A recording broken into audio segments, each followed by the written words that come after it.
नमस्कार, मैं हूं पवन और आप देख रहे हैं टुडे ओपिनियन न्यूज़। जिस प्रकार से उत्तर प्रदेश में राजनीतिक तौर पे और धार्मिक तौर पे गर्मा गर्मी है, उसको लेकर आज हम बात करेंगे। समाजवादी पार्टी के वरिष्ठ नेता हैं दारा सिंह यादव, उनसे तमाम बातों पे चर्चा करेंगे। जिस प्रकार से चाहे वो मुख्यमंत्री हो, चाहे भारतीय जनता पार्टी के तमाम मंत्री हो, चाहे नेता हो, विपक्ष पर जिस प्रकार से वार कर रहे हैं उस पर हम चर्चा करेंगे। दारा सिंह यादव जी, जिस प्रकार से मुख्यमंत्री जी ने सुअर की बात कही है, क्या लगता है कि आपकी समाजवादी पार्टी में जिस प्रकार से तंज कसा है उसको किस नज़रिए से देखते हैं? देखिए, समाजवादी को नाम नहीं लिया, उन्होंने कहा है कि महाकुंभ में जिनको जो चाहिए था वो मिल गया। अब आप बता दीजिए, जो परिवार वाले जो बिछड़ गए, जो खत्म हो गए, उनके परिजनों अगर अपने सदस्य का ढूंढ रहे थे तो क्या वो गिद्ध हो गए? और वहाँ का वीडियो वायरल कौन करता था गंदगी का? भाई, प्रशासन ने ही तो वहाँ पे वो क्या कहते हैं उनका पास बनाया था रिकॉर्डिंग करने के लिए। तो सुअर क्या मीडिया वाले हो गए? मुझे मुख्यमंत्री जी जो शब्द का प्रयोग विधानसभा के अंदर किया, उससे आप पहले बता दीजिए कि दो माहौल खराब हुए। पहला तो उन्होंने जिनको सुअर कहा, गिद्ध कहा, वो किस पे कहा, ये इसका सफाया करें। दूसरा चीज उन्होंने जो है, क्या जो नया सांसद या विधायक जाएगा चुनकर, क्या ऐसी भाषा का प्रयोग करेगा उसी सदन के अंदर जहां से लोगों को न्याय मिलता है, जहां से परंपराओं का सम्मान किया जाता है, जहां पर शब्दों का जो बखान होते हैं वो एक तरीके से रखे जाते थे। अब वहां पर कटमुल्ला बोल देना, सुअर बोल देना, गिद्ध बोल देना, ये कौन सी भाषा है, कौन सी संस्कार है? ये तो अपने सनातन धर्म को मानने वाले मुख्यमंत्री जी हैं, योगी जी जो भगवा पहने। क्या ये नकली मुख्यमंत्री हैं या नकली साधु संत हैं जो ऐसे शब्द का प्रयोग जब मुख्यमंत्री कर सकता है तो आम नागरिक के लिए कौन सा संदेश है? तो भारतीय जनता पार्टी ने करोड़ों रुपया खर्च किया, इतना महाकुंभ लगाया, 144 वर्षों बाद ये आता है। लगभग 62 करोड़ लोगों ने उसमें डुबकी लगाई आस्था की। उसके बाद में अगर आप कह रहे हैं कि ये उनको बोल दिया, मीडिया हो या कोई और भी हो, कहीं ना कहीं आस्था है, लोग गए, तो क्या ये अपमान होगा या किस प्रकार से देखें? पहले ये बताइए, क्या कुंभ पहली बार लगा है? पहली बार तो लगा नहीं, कई युगों से लगातार लगता चला रहा। मगर कोई सरकार जो है उसको रैली का माहौल नहीं बनाया है। भारतीय जनता पार्टी आस्था के नाम पर अपनी रोटी सेक रही है और रोटी के साथ साथ वो बिजनेस कर रही है। 100 करोड़ रुपया थोड़ा नहीं होता है। आप बता दीजिए, जिस हेलीकॉप्टर से उनके पास फूल बरसाने का समय है, क्या उसी हेलीकॉप्टर से वो नौजवानों को नौकरी बांट सकते हैं? नहीं बांटेंगे। और दूसरी चीज आप बता दीजिए, जहां महाकुंभ में विपक्ष सवाल नहीं कर रहा था कि धर्म पे कर रहा हो, ये गलत भारतीय जनता पार्टी का प्रचार है। भारतीय जनता पार्टी से सवाल विपक्ष इस बात पे कर रहा था कि जो व्यवस्थाओं को लेकर आपने प्रचार किया वो व्यवस्थाएं कहाँ हैं, वो 100 करोड़ रुपया आपने कहाँ खर्चा किया? और भारतीय जनता पार्टी वाले ये भी झूठ बोलते हैं तो कि सुनिए लीजिए, 65 करोड़ लोग गए। मैं बताता हूँ, भारतीय जनता पार्टी झूठ सरासर बोल रही, वहाँ 80 करोड़ लोग गए हैं। भारतीय जनता पार्टी साबित नहीं कर पा रही। 80 करोड़ लोगों को जो गए थे उनको सुविधाएं नहीं दे पाई। सवाल उस पर है।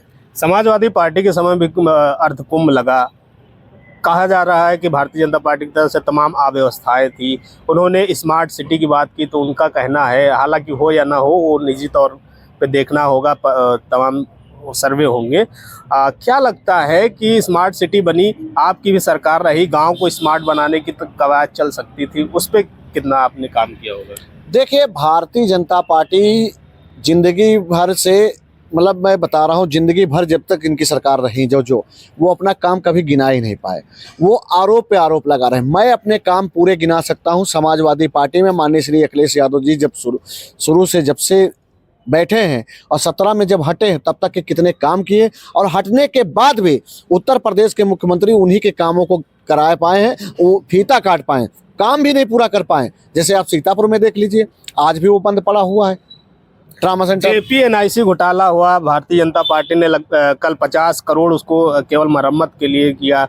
अब क्या लगता है, जेपीएनआईसी में जिस प्रकार से उस पर भी राजनीति तमाम हुई, भारतीय जनता पार्टी जो सरकार है उसने 50 करोड़ का बजट पारित किया, कितना विकास होगा? क्या लगता है कि समाजवादी पार्टी के अधूरे काम को भारतीय जनता पार्टी करवा रही है? देखिए, समाजवादी पार्टी के ऊपर जो आरोप घोटाला के लगा रहे हैं, पिछले 7 वर्षों से सिद्ध कोई नहीं कर पाए हैं।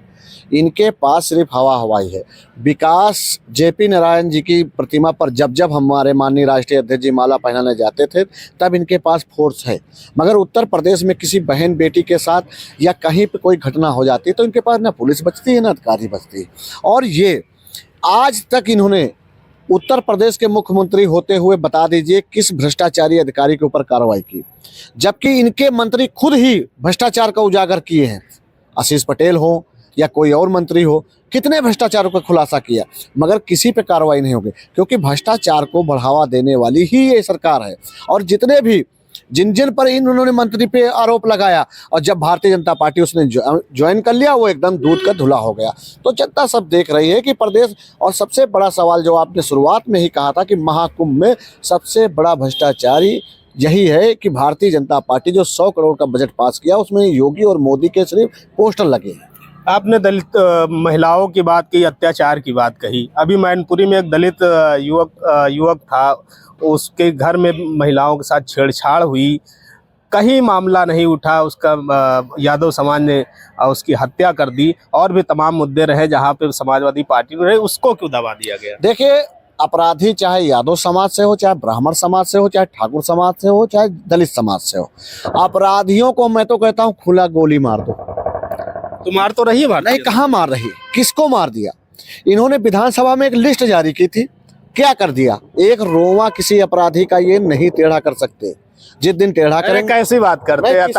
तमाम ऐसे अपराधी रहे, मिट्टी में मिला दिया मुख्यमंत्री आधार पे कहा। आप उसी जाति में आप देख लीजिए, माननीय श्री अखिलेश यादव जी ने हेडनेट डायल शुरू किया था कि आप तत्काल आपको न्याय मिल सके। 1090 शुरू किया था कि बहन बेटियों के साथ जो छेड़छाड़ करे उसको वहीं पे सजा मिले। आज बता दीजिए उन संस्थानों के, तो मैं बता रहा हूँ ऑक्सीजन से जो लोग मरे उनका जो है डाटा गायब कर दिया गया। तो अभी आप देख लेना, ये जब महाकुंभ समाप्त हो जाएगा उसके बाद बाढ़ आ जाएगी, और बाढ़ों में वो लाश और वो इतिहास सच्चाई सब छुप जाएगी। और मैं बता दूं, उत्तर प्रदेश के मुख्यमंत्री जी जो प्रशासन द्वारा एक लिस्ट जारी की गई 30 लोगों की, उन 30 लोग कहाँ के थे, किसके परिवार के थे, नाम तक नहीं जारी कर पा रही। इससे ये पता चल रहा कि भारतीय जनता पार्टी इसको छुपाना चाहती है। वो सिर्फ उसको महाकुंभ के नाम पर रैली का आयोजन किया है। कुंभ तो हर सरकार में होता है। और सुनिए, भारतीय जनता पार्टी जो बार बार समाजवादियों को कहती है सनातन विरोधी, समाजवादी पार्टी सनातन विरोधी नहीं है, वो साधु संत का सम्मान करती है। जब वहाँ का राजा जब महाकुंभ लगवाता था, तब जब साधु संत जाने लगते थे, दान देते थे। आप बता दीजिए केंद्र सरकार और राज्य सरकार वहाँ के जो साधु और महात्मा हैं उनको कितना कितना दान देकर वहाँ से विदाई करेगी। तो ये थे हमारे साथ समाजवादी पार्टी के नेता दारा सिंह यादव, जिनका साफ तौर पे कहना है कि महाकुंभ के नाम पर भारतीय जनता पार्टी हमेशा से राजनीति करती आए है। तमाम लोग मरे, इनका डेटा नहीं जारी कर पा रहे, और तमाम चीज़ें जो मुख्यमंत्री योगी आदित्यनाथ का विधानसभा में जिस प्रकार से बयान हुआ उस पर भी तंज कसा। वीडियो जर्नलिस्ट राहुल के साथ पवन कुमार, ओपिनियन न्यूज़, लखनऊ।